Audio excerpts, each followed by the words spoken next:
China can do it because it doesn't seek to interfere. It seeks to find common ground. Whereas the Western powers prefer outcome. They weigh in on one side more than the other, and therefore not seen to be objective. Therefore harder for them to play that role. Chinese diplomacy has worked in the past. Its big challenge in the future, it has to now figure out a way to protect the economic stability of its biggest critics. Welcome aboard a journey through time at the Chat Lounge.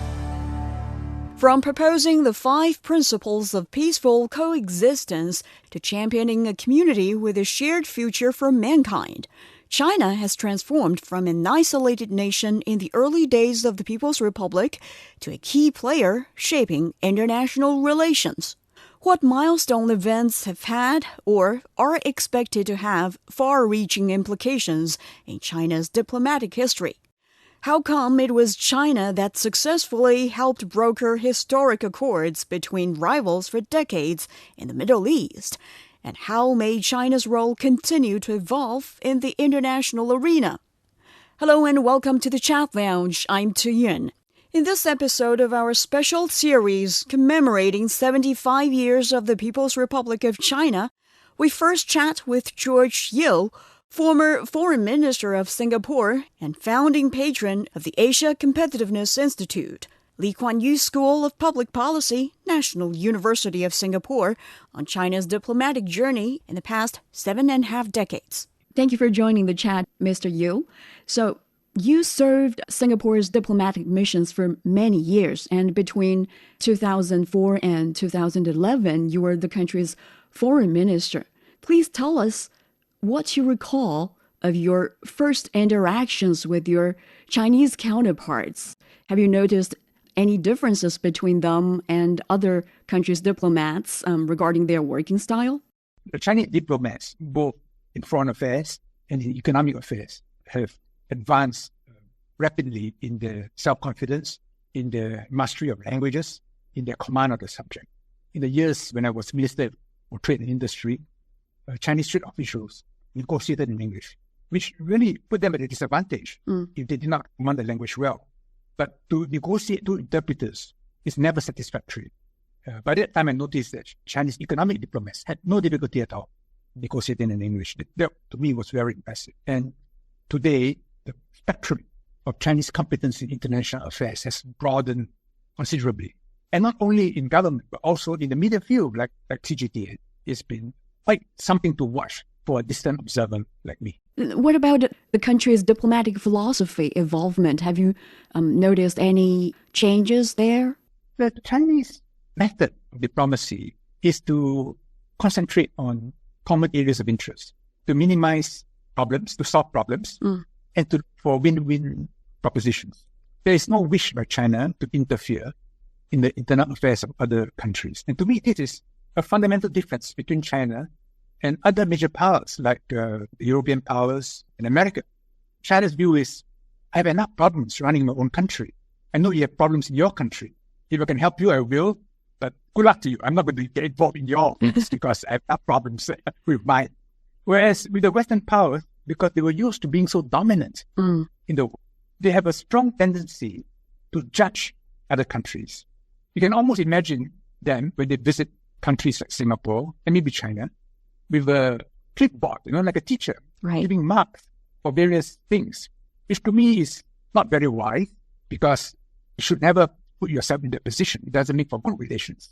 And secondly, you should be aware that there are many things you do not know, and the conditions in those countries are very different from conditions in your own countries. If you cannot solve the problems in your own countries, you may not be able to solve problems in other countries. Prefer China's approach that let's concentrate on how we can be helpful to one another, be a friend, don't be a troublemaker. And where core interests are involved, let's find a way to minimize problems, find solutions, and work for common positive outcomes. Indeed. And looking back over the 75 years China has gone through, what major diplomatic achievements do you think China has made since the founding of the People's Republic? Well, China decided that as it grew, it should not itself become an imperial power. like others when they grew, like Japan. So this year, China celebrated the 70th anniversary of the 5 principles, which is very important, which, among other things, respects the sovereignty of others, which pledges no interference, right, which works for cooperation based on mutual benefit. And in today's world, these are the only principles that can work. If we go back to the past, where the strong dominates and the weak has no choice but to accept it, then we will forever be locked in strife, in conflict, and in unhappiness. So what China is proposing is something which many countries in the world now see as their only way into the future, not only for themselves, but for the entire world. Then when it comes to foreign relations, what would you say were the milestone events that have had or are expected to have far-reaching implications in China's diplomatic history? Well, when China established the People's Republic, it was very close to the Soviet Union and received the help of the Soviet Union. But Mao Zedong was always independent. So the establishment of the 5 principles, participation in Bandung the following year, and the rupture with the Soviet Union were all important milestones in setting China onto a separate journey into the future. But we had the interruptions of the Great Leap Forward, the famine, the Cultural Revolution, many twists and turns as China was still ridding itself of its past while trying to build its way into the future. So the big transformation came in 1978. Deng Xiaoping took China onto a new direction of reform and opening up. But Deng Xiaoping could only do that because the foundations of an independent People's Republic had already been laid. So each leader built upon the work, the successes of previous leaders. And after Deng passed away, new leaders in turn took China onto new heights. And today, to a point where China's growth is being viewed with great concern by many major powers in the world, who feared China would dominate, will seek domination the way they sought domination when they grew. Indeed, there are a lot of key moments in the development of China's history when it comes to foreign policies. And you've already named some key ones in the 1960s, 70s. Then moving into the 21st century, what would you say are the key milestones? I understand that there are a lot of them, but if you have to name like 2 or 3 of them, what would you pick?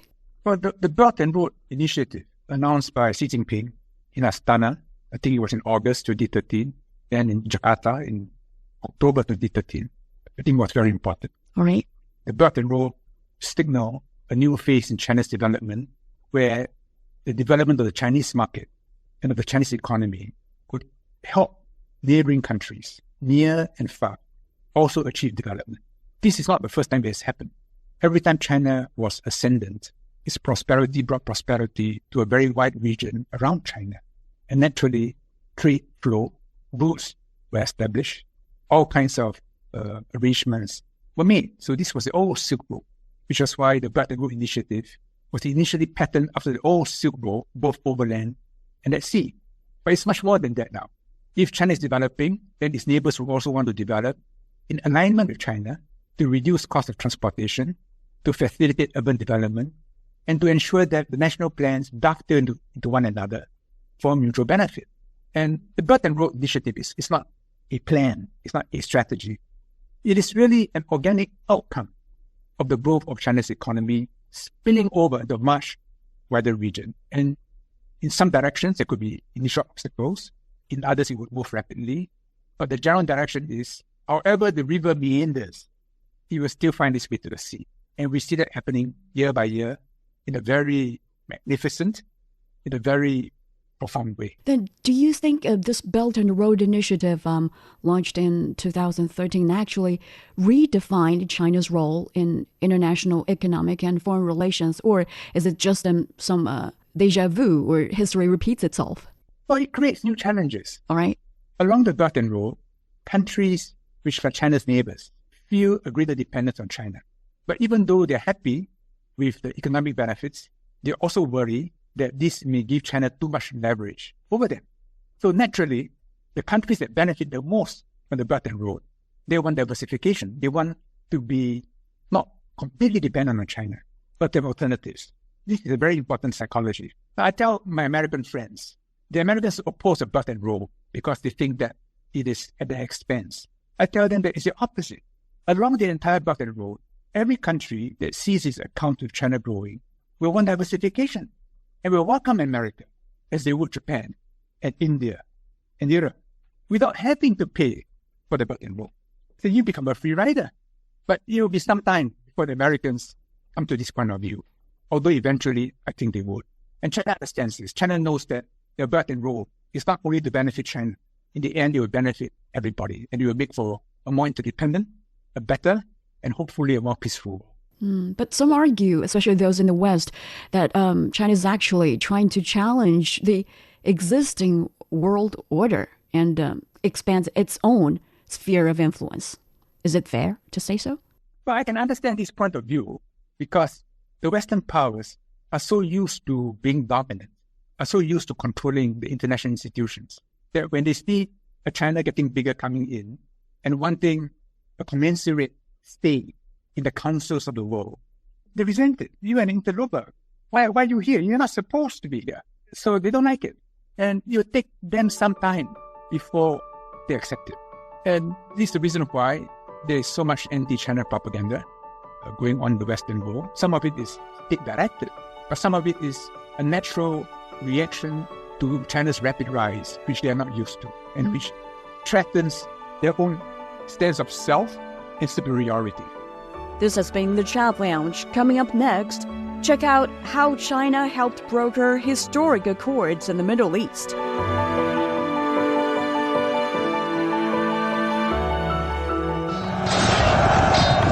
The best military commander is not he who fights 100 battles and wins every one of them. The best military strategy does not lead to the desiccation of the enemy's capital city. Decoding the Art of War will help you understand why there's no art in war and how Sun Tzu stayed undefeatable using the science of war, with fun stories and insightful breakdown of famous battles. Find Decoding the Art of War wherever you listen.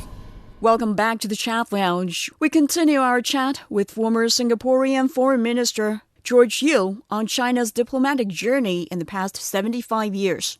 And actually, some other major milestone or major event in China's foreign relations is described as brokering peace in the Middle East.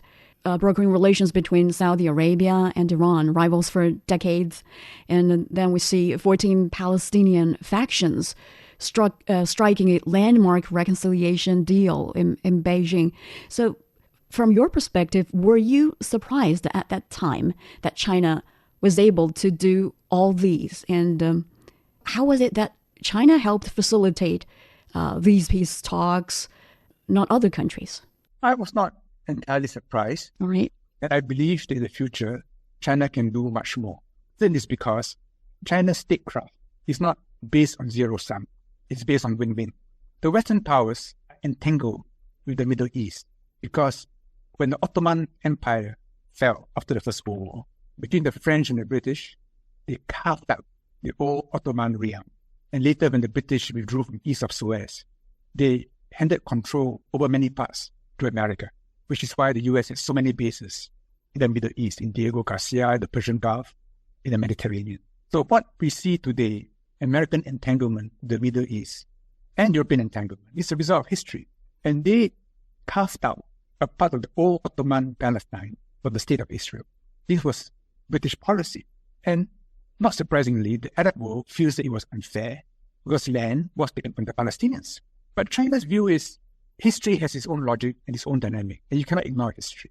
And China always sought, on the basis of the 5 principles, to work to mutual benefit.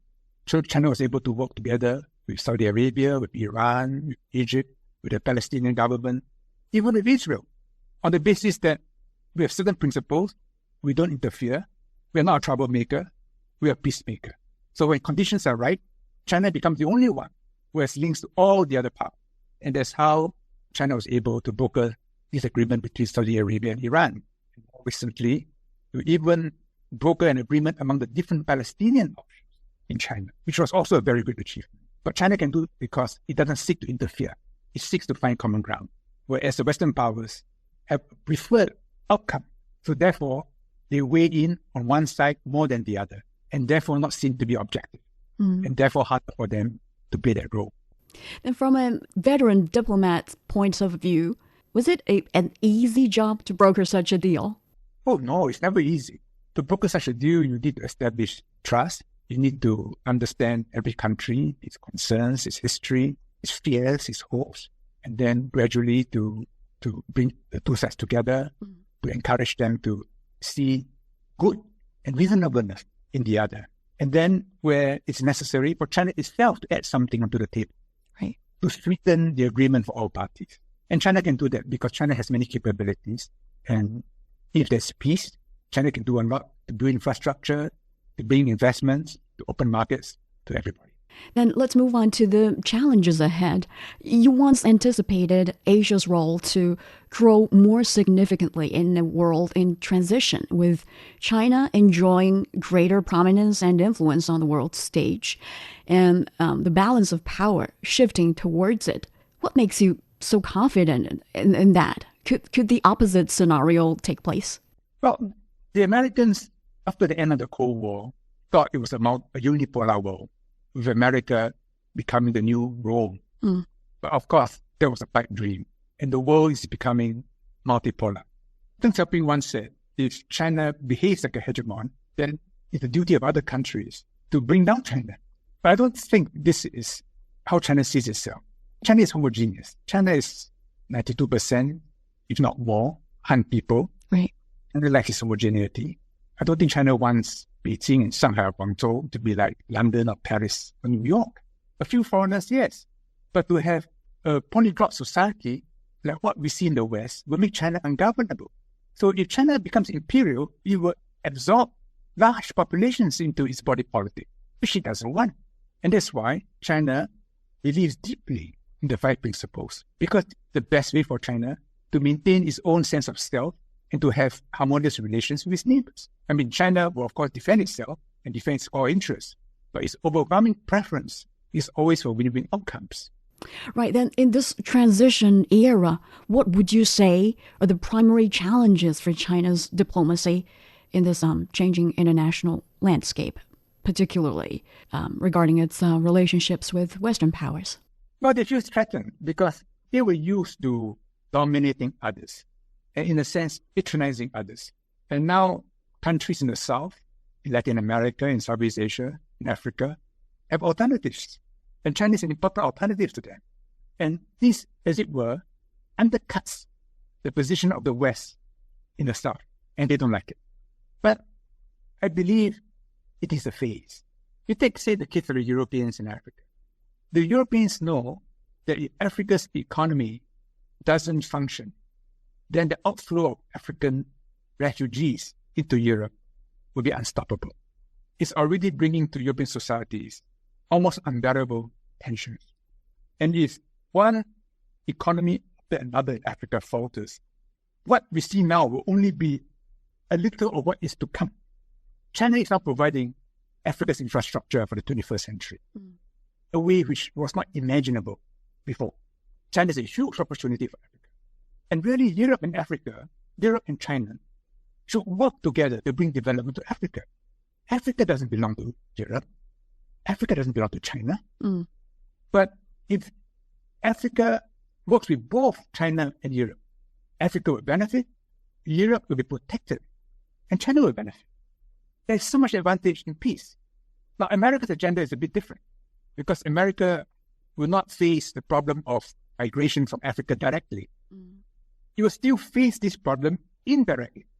There's also a significant African-American population in America who want to see Africa develop, because if Africa cannot develop, they will feel inferior, just as Chinese overseas felt inferior when China was being trampled upon by other powers. So African Americans want Africa to succeed. So to some extent, all of us want Africa to succeed, and we should cooperate to help Africa succeed, rather than think that Africa belongs to one party or the other. Then how would you expect the relationships between China and Africa to evolve in the decades to come?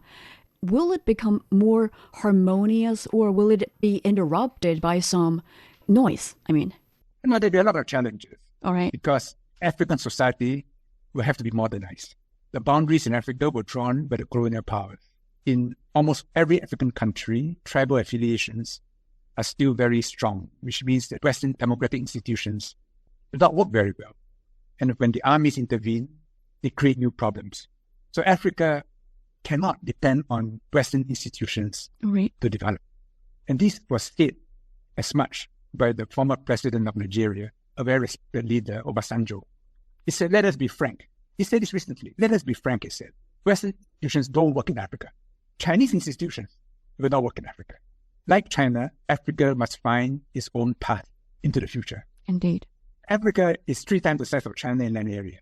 Different parts have different histories, different cultures. And each country must find its own way. They will face challenges. There will be coups. There will be social upheavals. But in the end, we should help them work out the internal problems and find a way forward. That's all we can do. We cannot be the author of Africa's future, but we can certainly play a helpful role. We should definitely not play a destructive role. This is A Journey Through Time, a special series dedicated to the 75th anniversary of the founding of the People's Republic of China. And the Sino-U.S. relationship is arguably China's most consequential bilateral relationship. You've already touched upon it to some extent, but do you expect the coming decade to become the most challenging period Chinese diplomats will have to face? There is a growing sense of insecurity in the U.S. All right. About itself. They worry that it could be in decline. But they have faith in the ideals of the American Republic. So America is now going through a very significant internal struggle to find its way into the future. If America goes into decline, it will have repercussions even greater than the decline of the Qing dynasty on its neighbors, or the decline of the Roman Empire on Europe. Unfortunately, or fortunately, we are not part of this. But what happens in America will affect all of us, including U.S.-China relations. Right. If the U.S. were self-confident, I believe U.S.-China relations will improve. Where the U.S. feels increasingly unsure about its own future, it will worry more and more about China, and relations will get complicated. And this is a period that we've got to manage and help stabilize, because it is a dangerous period. It can lead to unnecessary conflict, even war. In your anticipation, is it manageable? I think it is manageable because China is not an aggressive imperial power. All right. And if we look at history, if we look at all the periods when China was the dominant power in Asia, whether it was in the Han Dynasty or Tang Dynasty or Song or Ming or Qing, China coexisted with other powers because it protected itself. It did not see profit in imperial adventures, and therefore its statecraft was always defensive. Such a China, America, and other powers should be able to live with. It's not inevitable that there will be conflict. I think it's possible to have an equilibrium where there is some tension, but where there is also constructive engagement and economic cooperation for mutual benefit. Then, to the relations with Southeast Asia, China has maintained stable relations with ASEAN countries, including Singapore, right, as they become increasingly important to each other in fields like trade and investment, regional security, and environmental cooperation. But there have also been some frictions, especially in the South China Sea area. So what kind of diplomatic efforts do you think are needed to fix such problems? The integrity and unity of ASEAN is very important to China. Indeed. If ASEAN loses its internal coherence, then every major power will have to get involved in ASEAN's internal politics. And it will create new tensions, a new arena of contest in the world. But if ASEAN stays united, if ASEAN stays neutral and friendly to all major powers, that is the best position for China, because China has enough problems of its own. And I was witness to the framework agreement for a free trade agreement between China and ASEAN signed in Cambodia in 2002 between ASEAN leaders and Premier Chu Rongqi. And I remember what Chu Rongqi said. He said, China does not seek for itself an exclusive position in Southeast Asia. In other words, China desires ASEAN's friendship, but ASEAN is free to have as many friends as they want to have. But please take into account China's core interests and don't harm China. Of course, ASEAN will take into account China's core interests. And of course, China has no desire to harm, ASEAN has no desire to harm China. So the big equation, I think, is favorable. Yes, there are problems in the South China Sea. China has worked out practical arrangements with Brunei, with Malaysia, and therefore the South China Sea has never been a big issue between them and China. China now has good relations with Vietnam, even though China occupies more islands in the spread list than China. The current problem is with the Philippines. I think these are relatively small problems which can be resolved, managed by negotiations. And the Philippines stand to benefit much more by having good relations with China than bad relations. The US, of course, has deep historical links to the Philippines. And many Filipinos like America. Many Filipinos want to be American, but they're also nationalistic. And the business community knows that there's much more benefit in working with China than against China. The US may be able to support the Philippines militarily, but economically, the Philippines stand to benefit much more from China than from the US. So I believe if we're able to prevent conflicts on the ground from boiling over and have people at higher levels meeting to look at the big picture, I think the problems in the Philippines can be managed. But if they are not, and if people die, then a small problem becomes unnecessarily big. Let me add one point. All right. If an ASEAN country decides that it should strengthen its position, bringing in another external power, like the US, hoping that that external power can pressure China, then what should China's response be? I think China's response is an obvious one, which is to tell that country, the more you pull in external power, the tougher my position will be. But if you don't involve external power, and just keep it as an issue between ASEAN and China, then China will be generous. I think this is a natural approach which China should take. Last but not least, like we mentioned, you expected Asia to become more influential with China enjoying greater prominence and influence in the global arena. But personally, do you look forward to such kind of world, and why? No, we all want a world where we can stand tall, be ourselves. We don't want a world where we are colonized, where we are being judged, where we feel inferior. I don't think we want a world where the tables are turned and we bully others and we judge others and we treat them as if they were below us. I think it's a much better world if all human beings are spiritually equal, compete, but understand that in a crisis, this is the only boat we have, this is the only planet we have, and we've got to survive together. And I believe such a philosophy is something the world badly needs in the 21st century. And if we are not able to achieve such a common understanding of our human destiny, then we'll be condemned to eternal conflict. The problem is technology now enables us to destroy the world many times over. So it cannot be rational for us to think like that. We have no choice but to move into a different kind of world. Right. And a world based on a mutual acceptance of our common humanity. That was George Yeo, the former Foreign Minister of Singapore. For a complete version of our chat with Mr. Yeo, you can go to our YouTube channel, CGTN Podcasts. When we return, we'll talk to Dr. John Milligan-Whyte, the Executive Chairman of the America-China Partnership Foundation. Stay with us. Sideline Story brings you all things sports related. The hottest topics, latest events, juiciest stories, all with a very personal take. Subscribe to Sideline Story Podcast for heated sports discussions covering events that are happening in China and around the world. Welcome back to the Chat Lounge. Now we sit down with Dr. John Milligan-Whyte, Executive Chairman of the America-China Partnership Foundation, for his view on China's diplomatic journey over the past 75 years. So welcome to the chat, Dr. Milligan-Whyte. Thank you. Well, let's start with the general evaluation of China's trajectory of China's diplomacy over the past 75 years. What's your overall assessment? Basically, China has always, in my knowledge, seen itself since 1949 as the leader of the developing world. It used a theory of equality called Marxism to create a stable government, and Mao gave China its sovereignty. Deng Xiaoping said communism can't mean poverty. We have to have socialism with Chinese characteristics. and we have to grow our economy. If we can't grow our economy, we're not going to be able to provide a stable government for our people. So that went along very well. Jiang Zemin and Hu Jintao sort of. Then along came another leader of genius, Xi Jinping, and said, well, we have to focus on 8 major technological areas.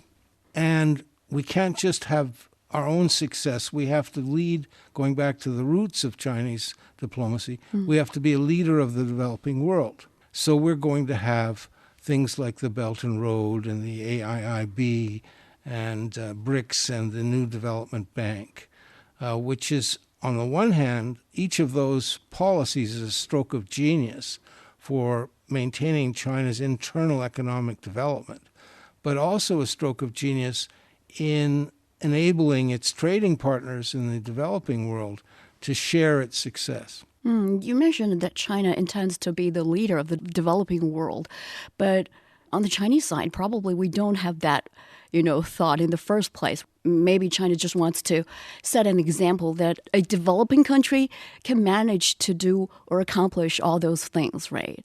But it's just turned out that we developed a little bit faster than other countries in that sense.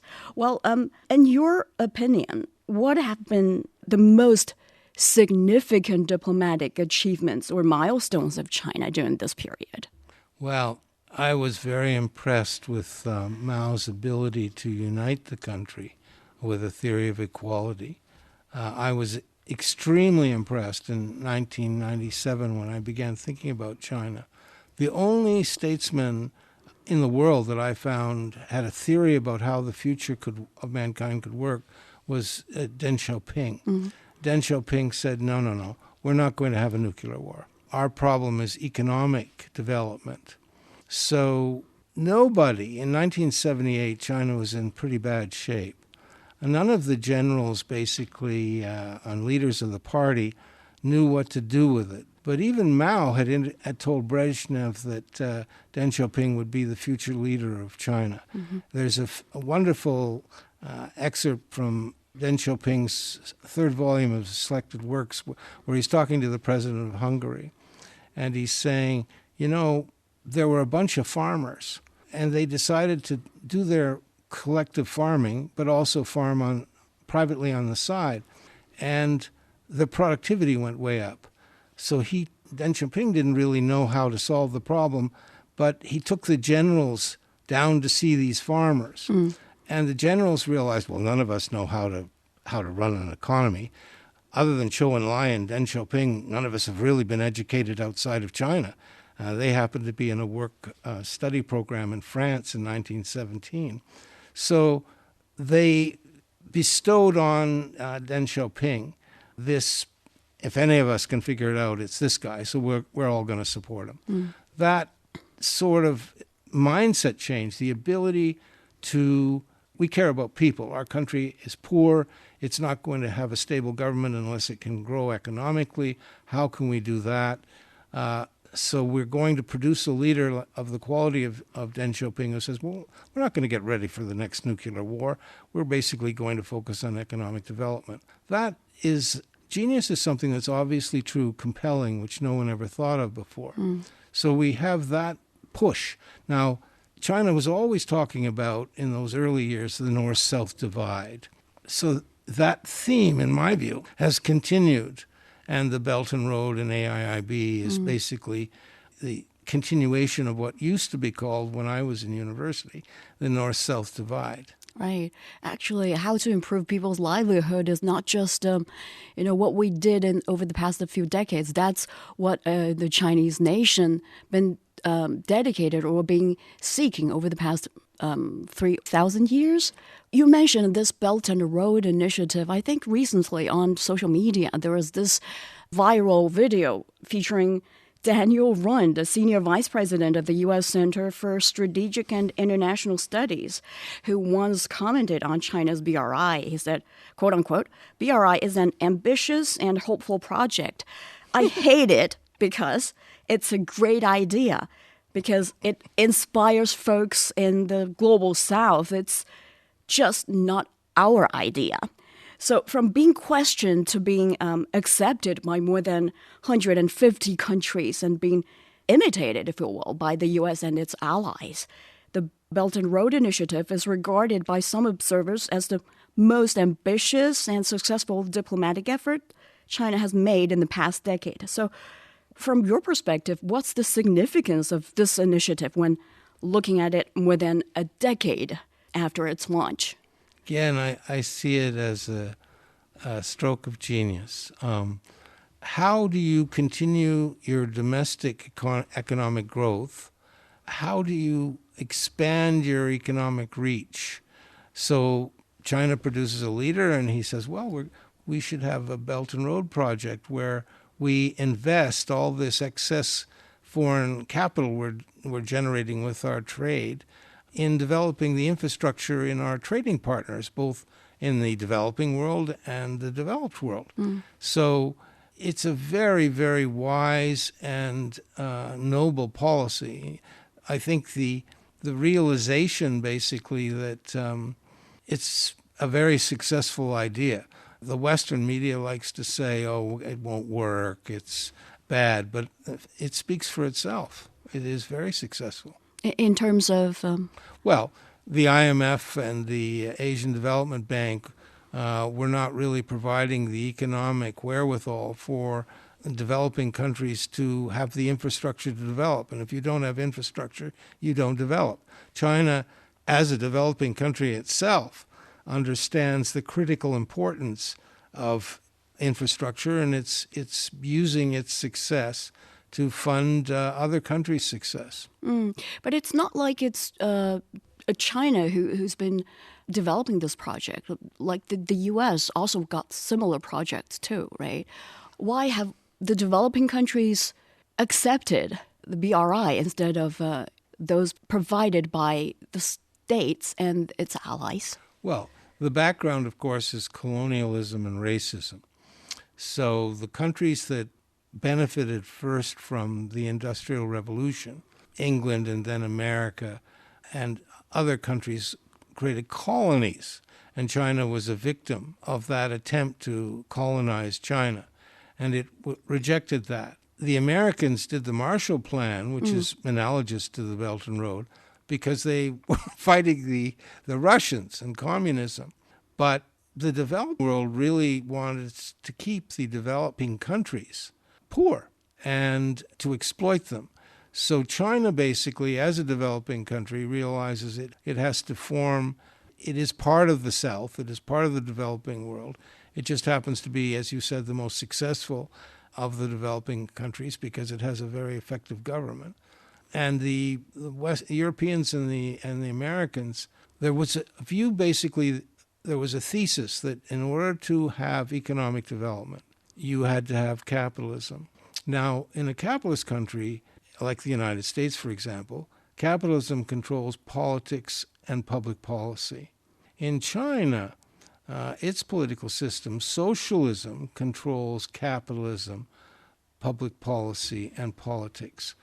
And as a result of socialism controlling politics, public policy, and capitalism, in a single generation, China has gone from having a GDP of about a billion people with $278 billion a year in 1978 to having 14 or 15 trillion dollars. No one in the world has ever produced so much economic growth in its size, speed, and global impact as this socialist government in China. So this is a new way of modernizing, and it ends the monopoly that the capitalist countries thought, oh, you have to basically let us own you if you're going to economically progress. And by the way, we're not going to let you economically progress. China's come along and said, no, we're a socialist country and we've economically progressed, so we will invest in your success also. And we don't care what kind of a government you have, as long as you basically are wanting to develop. And so you're saying that the logic behind, the two different projects provided by two, I should say, countries are basically different. Yes. There's a view basically that in order for me to win, you have to lose. The Chinese approach is, well, in order for me to win, you have to win. And we call that socialism with Chinese characteristics. In the United States, according to recent studies by Harvard and Princeton, less than 1% of Americans control public policy and politics. And the result is a very unstable society. In China, Harvard did a survey from 2000 to 2016 and were absolutely staggered. They found that the popular support for the Chinese government went from 86% in 2000 to 93% in 2016. And this basically, they were thinking, from the Western point of view, if China broke up into a series of provinces, it could be easily dominated. So they're very much against the success of the Communist Party of China, implying socialism with Chinese characteristics. Now, for me, what I found, I read a book 50 years ago in university that explained to me what's going on in China. Plato wrote a book called The Republic 2,300 years ago. Right. And he said, basically, if you want to have a society that's not always at war, internally and externally, you should pick a group of guardians, and they should be judged throughout their careers by their behavior and their commitment to the well-being of the society. So when I look at the Communist Party of China, I call it the Guardian Party of China. And it has, in order to get anywhere where you're close to making high-level decisions in China, you have to have about 38, 40 years of successful experience. And one of the reasons I like China is it has a government that is capable of successful long-term economic planning. And what isn't understood by most Chinese and by almost all foreigners is why the Chinese system of government works. And in my opinion, it works because there are three continuous feedback loops from the bottom to the top, from the bottom to the top.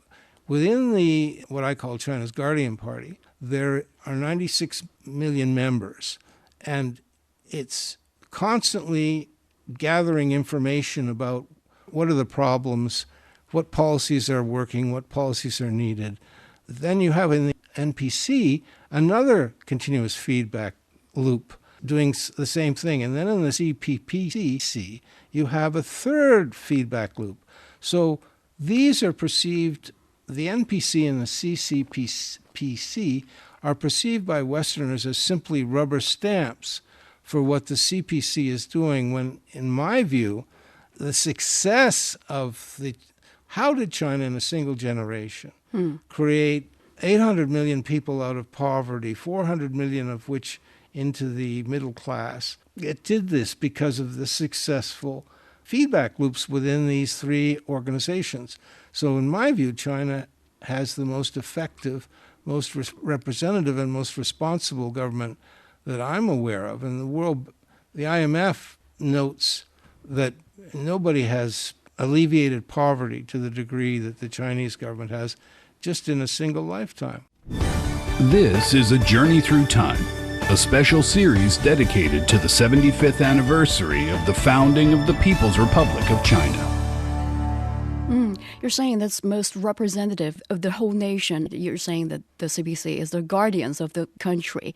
But when it comes to, other developing countries, the West is questioning whether they can be the guardian also of those developing countries. They're saying that China creates this BRI and used it as a debt trap. So from your perspective, is it valid argument? Well, in any society, whether it's 330 million Americans or 1.4 billion Chinese, you have to have representatives. The problem is, how do you pick the representatives, and how do you ensure that they are working for the interest of the people? Lincoln had this ideal of government of the people, by the people, and for the people. America, according to the Harvard and Princeton studies that I mentioned a minute ago, doesn't succeed in having it. You can vote, but it doesn't affect the public policy outcomes, which are determined, according to those studies, by less than 1% of Americans.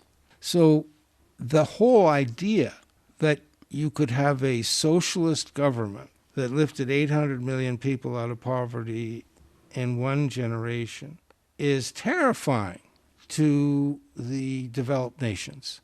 To the developing nations, it's inspiring. The issue about, is China creating a debt trap?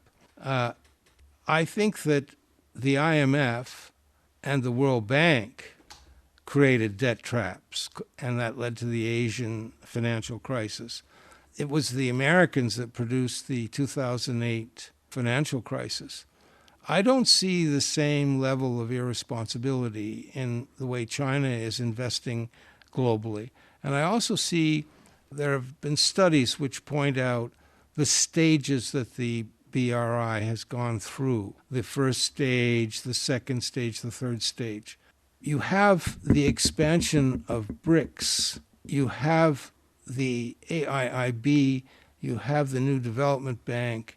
The world is changing just in the last 10 years in a way that is inspiring to the 260 developing nations, absolutely terrifying to America, many of the Western European countries, Japan and Australia and New Zealand, because they're no longer able to dominate. Colonialism isn't working anymore. And in fact, their own systems of government are unstable. The Chinese system of government, Zalek, who was an undersecretary of the Treasury and went on to be head of the World Bank, commented about 15 years ago, the problem is it's hard to persuade the Chinese to stop doing what they're doing because it's working. Well, that's what I'm saying. The government of China can be the guardians of the Chinese people, but why does it have to be the guardians of other countries? It's not.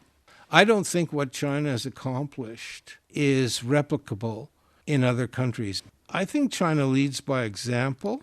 As I said, I see the developing world looking at China not as dominating it, but as inspiring it.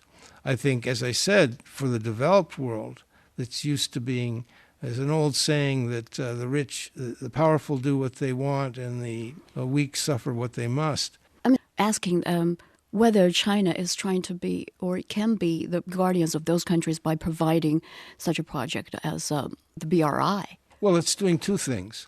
It's helping its own economy grow by making sure its neighbors' economies grow. That doesn't sound like a bad thing to me. Right. All right. Talking about those international organizations, China's joining or rejoining those organizations, such as the World Trade Organization or the United Nations, were absolutely regarded as milestones in those countries' diplomacy, right? What role has China played in shaping or reshaping, if you will, regional and global diplomatic norms and institutions? Well, I think it's again Deng Xiaoping who realized that socialism can't mean everybody has got a per capita income of less than $300 a year. So he says we've got to open up. We need foreign investment. So he persuades the Americans, starting with Carter, culminating with Clinton, with a little help from Goldman Sachs along the way, to let China into the WTO. The WTO was really designed for the developed countries to exploit the developing countries. The Americans and the Europeans are quite upset because, you mean you make better cars than we do? This is dumping. We should be able to sell Porsches and Mercedes and Volkswagens in China. In fact, if we can't, we're out of business, our own domestic car companies. But you've come along with electronic vehicles, help with climate change. This shocks us. So there's an adjustment process going on. As I said, China it has to cope with its own success, and it has to help the people who are negatively affected by its success, like the Americans and the Europeans, the economic stability that they need. Going back to Larry Summers' 4 questions. If you have America becoming half the size of the largest economy, how can America remain stable? China cannot achieve its own goals in 2049 unless it also ensures that there is a stable global economy in 2050. So it used to be that China just had to worry about how to get China to grow. Now it has to do both. It has to help its trading partners grow, and that's where Belt and Road, AIIB, New Development Bank, and BRICS come in. However, those things upset the Americans and the European Union and the IMF and the World Bank and the Asian Development Bank, because China's it's better at funding economic development, and its goals are more broadly spread than the traditional World Bank, IMF system. Well, let's turn to Sino-U.S. relations, which is widely recognized. The relationship occupies a significant portion of China's diplomatic efforts, obviously. How have China's diplomatic relations with the U.S. evolved over the past 75 years? And in your opinion, what's the most memorable chapter in the bilateral relations? Well, one of the big changes when I first began to look at U.S.-China relations seriously was the Chinese would talk to the Americans, Henry Paulson at Goldman Sachs, or the Treasury Secretary, and the Chinese would say, we want a win-win relationship. And the Americans would say, great, providing it's a win for America economically and a win for America's military hegemony. Recently, John Thornton, who is sort of the leader of the current Council of Foreign Relations cadre of people, said the problem is now win-win means a win for China and a win for China. We can't compete with you guys anymore. And it's almost tragic. The generation of American elite China experts never foresaw China's success. They never foresaw the chaos that's going on that's weakening America. America's going through its own cultural revolution now. So the big changes in diplomacy are Deng Xiaoping realizing we're not going to have a nuclear war, we're going to economically develop. Xi Jinping realizing we have to basically share our success, and we have to leapfrog from being the manufacturing plant of the world to leading in 8 of the high-tech industries that are going to determine economic power. And to the surprise, an Australian think tank recently realized that in 27 of 34 areas, the Chinese are way ahead, that there are, in fact, 8 Silicon Valleys in China, not just one. So Chinese diplomacy has worked in the past. Its big challenge in the future, it has to now figure out a way to protect the economic stability of its biggest critics. I hope China focuses on what I call the new school of U.S.-China relations, which says, okay, how can China create 12 million new jobs for Americans? What I call the old school of U.S.-China relations. Its goals are to preserve America's economic and military dominance. The occurrence of the global financial crisis, the failure of America in its wars, undermine the facts on which the old school goals are based. So the new school focuses on how to align the economic and national security of the 2 largest economies. That was Dr. John Milligan-Whyte, the executive chairman of the America-China Partnership Foundation. With that, we wrap up this episode of our special series on the 75th anniversary of the founding of the People's Republic of China. Don't forget to check out more next week on your favorite podcast platform. If you have any comments or suggestions on the series, let us know via radio@cgtn.com. I'm Tu Yun. Bye for now.